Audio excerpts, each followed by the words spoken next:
So hello guys, welcome back to my YouTube channel.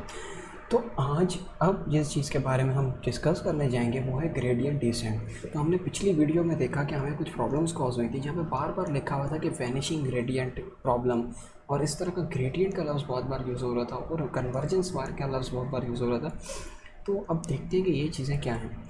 तो gradient simple क्या होता है, एक ऑप्टिमाइजेशन एल्गोरिथम है जिसके अंदर हम एक ऐसा पॉइंट फाइंड करते हैं जहाँ पे हमारा नेटवर्क मिनिमम एरर या मिनिमम कॉस्ट काम करे, मिनिमम कॉस्ट कैलकुलेट करे और रिजल्ट्स जो है वो अच्छे से अच्छे दे सके।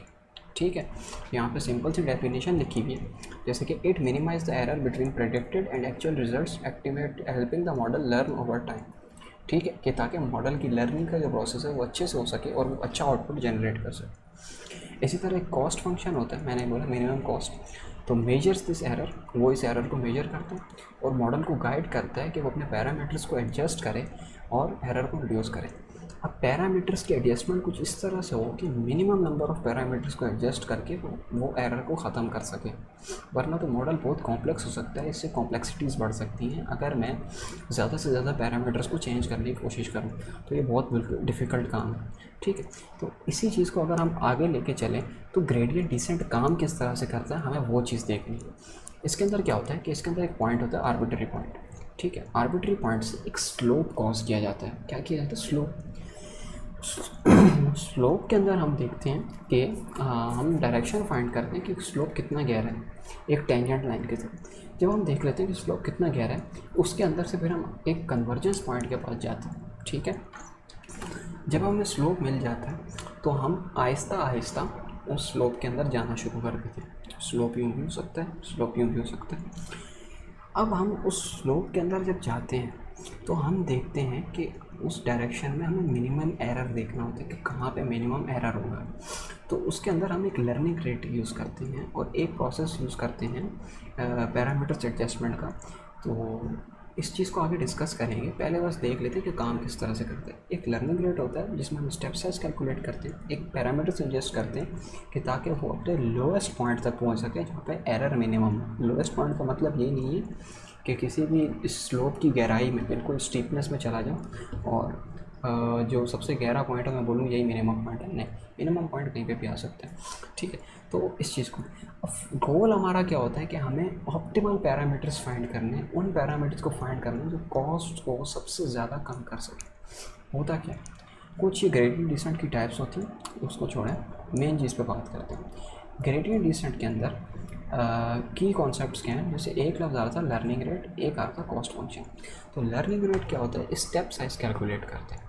मिसाल के तौर पर जैसे कि आप सीढ़ियाँ उतर रहे हैं, जब आप सीढ़ियाँ उतर रहे हैं तो आपके पास चांस है आप 5-5 स्टेप्स नीचे उतरें, आप 2-2 स्टेप नीचे उतरें, आप सिंगल स्टेप नीचे उतरें। अब प्रॉब्लम ये है कि अगर मैं एक एक स्टेप नीचे उतरता हूँ तो मतलब कि मैं हर एक एक सीढ़ी के स्टेप को देखता हुआ जा रहा हूँ। समझ आई बात की?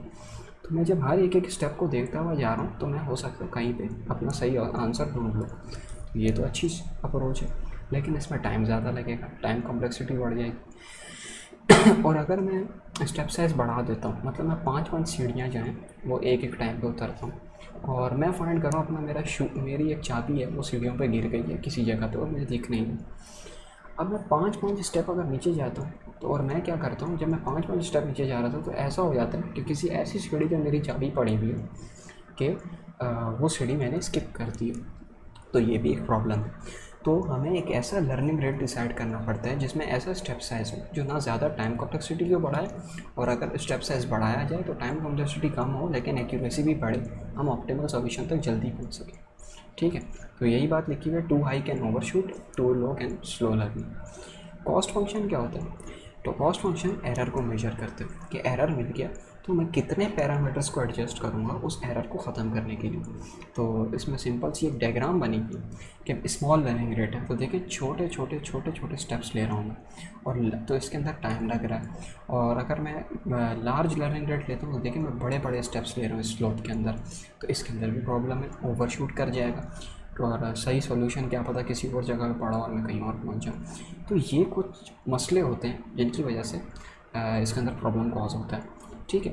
उसके बाद आ जाते हैं कि इसके अंदर प्रॉब्लम्स क्या होते हैं, ग्रेडियंट डिसेंट के साथ चैलेंजेस क्या होते हैं। एक प्रॉब्लम होता है लोकल मिनिमम का। लोकल मिनिमम का मतलब ये होता है कि मिसाल के तौर पर हिल क्लाइंब सर्च अगर आपने पढ़ा तो हिल क्लाइंब में भी लोकल मिनिमम होता है और लोकल मैक्सिमम होता है, इसमें लोकल मिनिमम होता है क्योंकि स्लोप में हम नीचे जा रहे हैं और हिल क्लाइंब में हम ऊपर जा रहे हैं। सॉरी मैंने थोड़ा सा कंफ्यूज होकर पहले बोल दिया कि स्लोप यूँ होता है, नहीं स्लोप यूँ नहीं होगा। हिल क्लाइंब के अंदर क्या होता है कि हम किसी ऐसी जगह पर पहुंच जाते हैं जहाँ पे हमें लगता है कि हम पहाड़ के सबसे ऊपर जगह पर खड़े हैं, हालांकि उस हिल की सबसे ऊपर जगह कोई और डायरेक्शन से जा रही है। तो इसमें भी ये होता है कि क्या पता हम किसी इतनी गहराई वाली जगह पे चले जाएं कि हमें लगे कि यही सबसे गहरा पॉइंट है, हालांकि अगर हम वहाँ से थोड़ा सा ऊपर जाएं और दोबारा आगे जाएं तो हमें और स्टीप पॉइंट मिल सकते हैं। तो ये लोकल मिनिमम का प्रॉब्लम है। और इसी तरह सैडल पॉइंट का प्रॉब्लम भी कुछ इस तरह से काम करते हैं। अब सैडल पॉइंट किस तरह से काम करते हैं कि सैडल पॉइंट के अंदर लोकल मिनिमम में तो हम फंस जाते हैं। सैडल पॉइंट में क्या होता है कि लर्निंग रेट खुद ही स्टॉप हो जाती है। कैसे? जैसे कि मैं एक पहाड़ी चढ़ रहा था ऊपर, अभी स्लोप को छोड़े, मैं एक पहाड़ चढ़ा था, मैं पहाड़ चढ़ा, उसके अंदर मुझे एक पॉइंट दिखा कि वो बिल्कुल सीधा है और मुझे नहीं पता कि आगे से पहाड़ और ऊपर जा रहा है। तो मैंने समझा कि यहीं पे मेरा पहाड़ ख़त्म हो रहा है और मैंने इसी को आंसर मान लिया। हालांकि अगर मैं थोड़ा सा आगे जाता तो वो स्लोप फिर से नीचे गिर रहा था। ठीक है। सैडल पॉइंट और लोकल मिनिमम की डायग्राम को गौर से देखें। इसमें मैंने कैसे पता लगा लिया कि यही सबसे गहरा पॉइंट है क्योंकि आगे फिर से चढ़ाई स्टार्ट हो रही थी। और इसमें मैंने कैसे पता लगा लिया कि यही मेन पॉइंट है, ये एंडिंग है स्लोप की, क्योंकि यहाँ से आगे कोई गहराई ही नहीं नज़र आ रही थी क्योंकि आगे तक सिर्फ सिंपल लाइन जा रही थी। जब मॉडल उसको देखेगा तो मशीन को तो नहीं पता कि मैं आगे जाके देखूँ तो मुझे मिल जाएगा कुछ, कि मैं नीचे जा सकता हूँ। ये प्रॉब्लम्स इसमें कॉज हो सकते हैं। फिर आ जाता है problem vanishing and exploding gradients का। इसको देखते हैं हम लोग। तो अब देखें उसी चीज़ को जो हमने पढ़ा लोकल मिनिमा और सैडल पॉइंट, उसी की इम्प्लीमेंटेशन है। वैनिशिंग ग्रेडियंट क्या होता है कि हमारा ग्रेडियंट इतना छोटा होता है, इतना छोटा होता है कि जैसे ही हम बैकवर्ड प्रोपोगेशन का एल्गोरिथम लगाते हैं कि मतलब हमें वापस पीछे जाना हो, हम एंड तक पहुंच गए और दोबारा पीछे बैक ट्रैक करें, तो ग्रेडियंट जो है वो इतना छोटा हो जाता है कि जो पुरानी लेयर्स होती हैं उनको उनका लर्निंग रेट स्लो कर देता है, उनका जो लर्निंग रेट है उसे स्लो कर देता है। जब लर्निंग रेट स्लो होता रहता है तो वो आहिस्ता आहिस्ता ज़ीरो पे आ जाता है, और जब लर्निंग रेट ज़ीरो पे पहुंच जाता है तो मतलब मॉडल ने लर्निंग छोड़ दी है, एल्गोरिथम ने वर्किंग ख़त्म कर दी है, मतलब लर्निंग ख़त्म हो चुकी। तो ये है वैनिशिंग ग्रेडियंट प्रॉब्लम, कि मतलब हम रेंजेस को इतना छोटा कर देते हैं। ये प्रॉब्लम सबसे ज़्यादा कहाँ कॉज हो रही थी, जब हम प्रोबेबिलिटीज़ को 0 से 1 या -1 की रेंज में लेके आ रहे थे। क्यों? अगर मैं एक रेंज ले आता हूँ छोटी सी, -1 से 1 की रेंज है कितनी, अगर मैं इतनी रेंज के अंदर अपनी स्लोप तैयार कर देता हूँ तो वो स्लोप कितना स्टीप होगा या वो स्लोप कितना बड़ा होगा। ठीक है। तो उसमें मॉडल थक जाएगा, तंग आ सकता है, उसको समझ नहीं आएगी कि यहाँ पे क्या हो रहा है। इसी तरह फिर एक्सप्लोडिंग ग्रेडियंट्स आते हैं। अब एक्सप्लोडिंग ग्रेडियंट्स क्या होते हैं कि प्रॉब्लम बहुत बड़ी हो जाए, मेरे पास बहुत वास्ट एक स्लोप आ जाए। अब जब बहुत वास्ट स्लोप आ जाती है तो मॉडल अनस्टेबल हो जाता है, उसे पता चलता है मैं यहाँ से लर्निंग स्टार्ट करूँ, मैं कहाँ से लर्निंग स्टार्ट करूँ, और कभी कभी वो बहुत सारी बड़ी वैल्यूज़ को नल असाइन कर देता है। तो ये बहुत बड़ा मसला होता है एक्सप्लोडिंग ग्रेडियंट्स का। तो ये है हमारा ग्रेडियंट डिसेंट। अब इसका एक सॉल्यूशन है हमारे पास, क्या कि मैं डायमेंशनैलिटी को रिड्यूस करूँ, मतलब डेटा की जो डायमेंशंस हैं उसे रिड्यूस करके छोटा कर दूँ। और वैनिशिंग ग्रेडियंट्स में अगर ग्रेडियंट बहुत छोटा है तो मैं उसके अंदर कुछ फीचर्स ऐड कर सकता हूँ, जिसमें नॉइज़ डाल दूँ या उनको एक्सपेंड करने की कोशिश करूँ, कुछ ऐसा डालूँ डेटा में कि डेटा की ओरिजिनलिटी भी ख़त्म ना हो, डेटा उसी से रिलेटेड रहे लेकिन थोड़ा सा जो है ग्रेडियंट बड़ा हो जाए।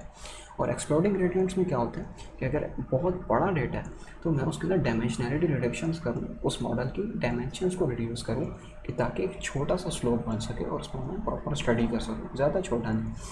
तो इससे हमें क्या समझ आता है कि जो न्यूरल नेटवर्क्स हैं उसमें अगर हम कोई भी चीज़ स्टडी करें, ग्रेडियंट से रिलेटेड होता है सब कुछ, तो ग्रेडियंट ना तो ज़्यादा छोटा होना चाहिए ना ज़्यादा बड़ा होना चाहिए, तकरीबन हर चीज़ एक प्रॉपर मीडियम में चलनी चाहिए, मॉडर्न वे में मॉडरेट होनी चाहिए, तो तभी हमारा मॉडल प्रॉपर वर्क करता है। सिर्फ बात स्लोप की नहीं है, आप लर्निंग रेट देख लें, आप कोई भी चीज़ उठा के देख लें, उसमें यही प्रॉब्लम आ रही है कि अगर किसी चीज़ को बहुत कम कर दें तो भी प्रॉब्लम है, बहुत ज़्यादा कर दें तो भी प्रॉब्लम है। तो ये हमारे पास मसला होता है।